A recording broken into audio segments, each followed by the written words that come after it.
Hey,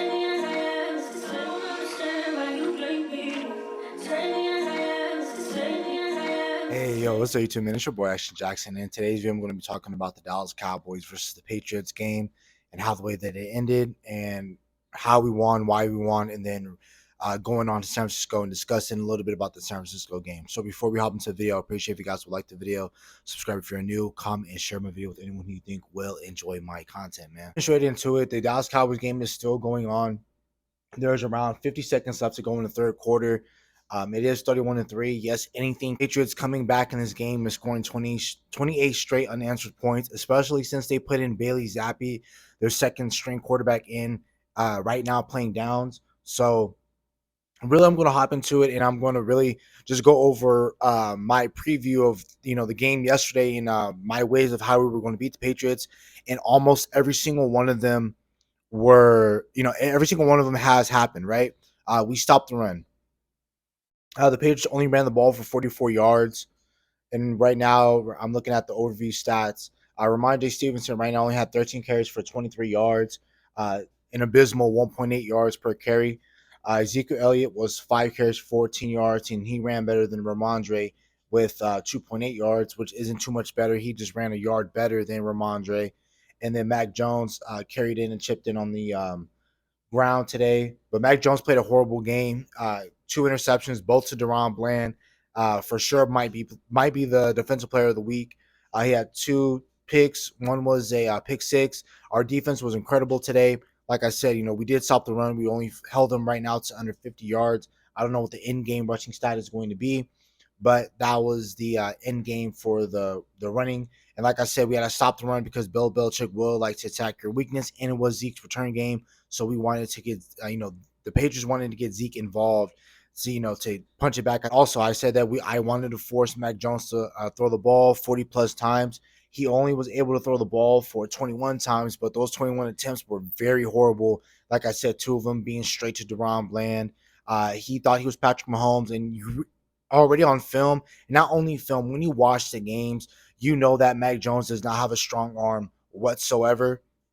So he's not going to have that Patrick Mahomes, even a Zach Wilson type of arm where he can roll out right, throw across his body, and still complete the pass. Not saying that Zach Wilson can do that, but Zach Wilson and those guys with stronger arms are able to do that. Mac Jones doesn't have a strong arm. He has a finesse arm. He has an NFL arm where you beat a guy in a couple steps, he's going to throw it to a spot. He isn't like Patrick Mahomes and Herbert where, they can be running down the field 20, 30 yards, have 5, 10 steps ahead of a guy, and then he can throw it from the 10-yard line to the opposing end zone and have the receiver just run up under it.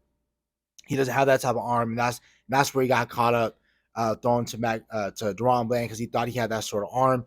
So far we have 2 check marks boxed off right there in terms of stopping the run and forcing Mac Jones to drop back, because I knew he was going to force and basically cost the Patriots the game. And I wanted the Dallas Cowboys to run the ball. I know that we're blowing them out, so we're going to lean on our run game to end out. So our run game stats at the end might be inflated, and it's not going to look as great as it is right now. Right now, Tony Pollard is 11 carries for 47 yards. CeeDee Lamb is 1 carry for 12 yards. Rico is 3 of 9. And right now, that was a total of 70 yards. So, and then Dak Prescott had contributed also on the ground. But proud of Jake Ferguson getting 7 catches for 77 yards. Schoonmaker should have a touchdown right now. He dropped a touchdown. CeeDee Lamb did his thing today with 4 catches and 36 yards. Average 9 yards a catch with 1 touchdown. Again, Christian Gonzalez was out. Prayers up to him. Hopefully his shoulder injury isn't that bad. I think he dislocated it when he first initially tackled Tony Pollard. I thought it was dislocated, but we're about to see at the end of the game. We're going to find out really what happened with Christian Gonzalez, because like I said, I do have him in my voting for Defensive Rookie of the Year. Cooks, I'm glad that we got him in as well and contributed, because we need him next week versus the 49ers, and we need him to be involved. We want him used to seeing the football, but he had 3 catches for 23 yards. Jalen Tolbert had a hell of a tackle on special teams. He had 1 catch for 18 yards. Tony Pollard was 3 of 13, averaged 4.3 yards a catch, my bad. And then Rico, Deuce Vaughn, both contributed to the to the passing game, and that leads into my other checked off box and about what I said in the preview, how Michael Gallup is he's gonna be the reason why we win this game. He wasn't really the reason why because the defense took over. The reason why I'm glad that we got Michael Gallup involved in the passing game is because, again, Gallup and Cooks, those are both guys that need to go off and that they need to win their one-on-one matchups going into next week against the 49ers. I keep saying the 49ers because that's a very big game for us next week. I'm going to talk about the implications of that next week. But I'm glad that he got involved in this game with 5 catches, 60 yards, averaging 12 yards a catch. Very proud of him. I'm glad that he's getting hit. He already had his legs up under him, and now he's ready to go into the Niners game and can make a difference more than what he did in the playoff game this year, right? And then the red zone. The red zone was a bit of an issue in this game. I don't have the red zone stats in front of me right now because they don't have them pulled up. Really, the offense, they did their thing today. They're 50% on third down. We went for it on fourth down, and that was because we were already blowing out the Patriots, and we wanted to get more reps for this offense. We had more first downs to the Patriots. We won time of possession. Again, my goal for penalties was less than 5, and right now, Deuce is getting a carry right now in the fourth quarter with 13 minutes left to go. But I said our goal was to have underneath 5 penalties, and we did that with 3 of 16 yards. So I'm really proud of us on our penalties, cutting down the penalties because, like I said, we didn't stop the run, and we had 13 penalties last week, and that's what really killed us last week, and that's why we lost to the Cardinals, right? We beat ourselves more than they beat us. Yes, they did put up a hell of a fight, but we gave them that for 13 penalties and then 200 yards on the run game. So really, that's about it for the talking portion of the Cowboys and Patriots game. It was a blowout. It wasn't a close game at all. I'm proud that we did that. Now we're going to go play the 49ers next week at Santa Clara. It's going to be a Sunday night football game.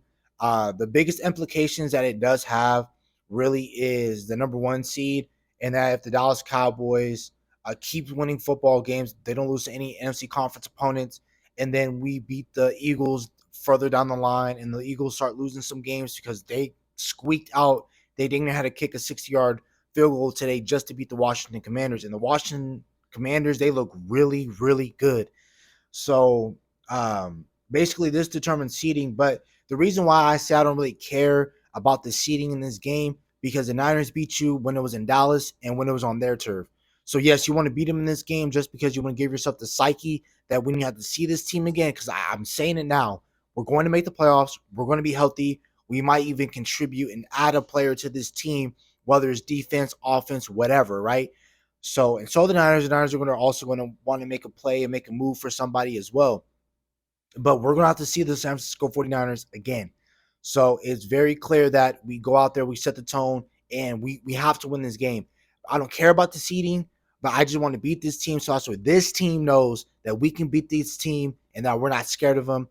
I am watching the Arizona Cardinals game, and I'm peeking in at that game, and it's a really close game right now. The Cardinals are giving a hell of a fight to the Niners, and I'm looking at some of the things that I think that we can do a little bit better than what the Cardinals do if we have a healthy offensive line and if the defense can really read their keys. So that's about it for the video. Hope you guys have a nice day. Stay safe, stay blessed. Bye.